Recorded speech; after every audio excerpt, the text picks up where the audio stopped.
In this video, I'm going to talk to you about what to do after a large rainstorm. What do you want to do with your pool? Should you put extra chemicals in it, or is there something special that you need to do? I want to talk about that in this video. If you're new to my channel and you haven't already subscribed, please hit that subscribe button, and please also smash that like button so other people can find this video.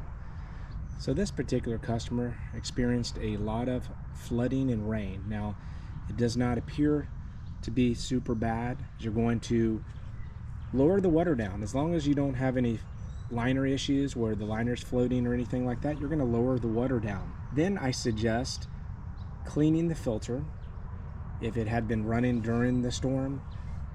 Then what I always recommend is putting in some liquid chlorine, checking your pH and your total alkalinity, making sure those are good. Usually during storms and rain, the pH and the total alkalinity will drop.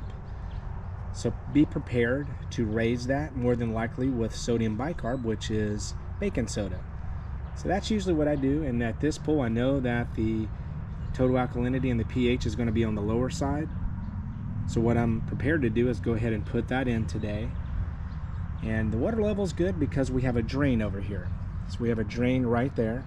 If you don't have one of those, the water level is going to be high. Regardless of what the chemicals say, when it comes to free chlorine, go ahead and put a shock treatment in. It's the best thing. If you have a lot of water runoff from the deck and the surroundings, you have a lot of debris that gets into the pool, definitely go ahead and put a shock treatment. That's my recommendation, and that's what I like to do at pools when there was a lot of flooding.